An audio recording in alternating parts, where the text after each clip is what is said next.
کلام مقدس میں سے زبور نمبر 47۔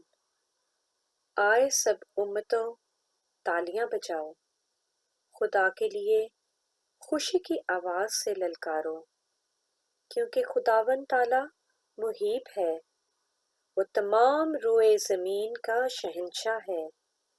وہ امتوں کو ہمارے سامنے زیر کرے گا، اور قومیں ہمارے قدموں تلے ہو جائیں گی۔ وہ ہمارے لیے ہماری میراث کو چنے گا، جو اس کے محبوب یعقوب کی حشمت ہے۔ خدا نے بلند آواز کے ساتھ، خداوند نے نرسنگے کی آواز کے ساتھ صعود فرمایا۔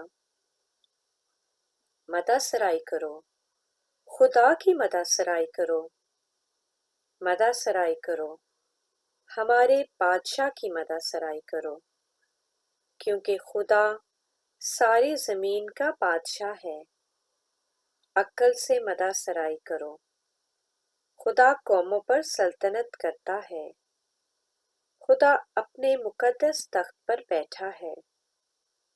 امتوں کے سردار اکٹھے ہوئے ہیں، تاکہ ابراہیم کے خدا کی امت بن جائیں، کیونکہ زمین کی سپریں خدا کی ہیں، وہ نہایت بلند ہے۔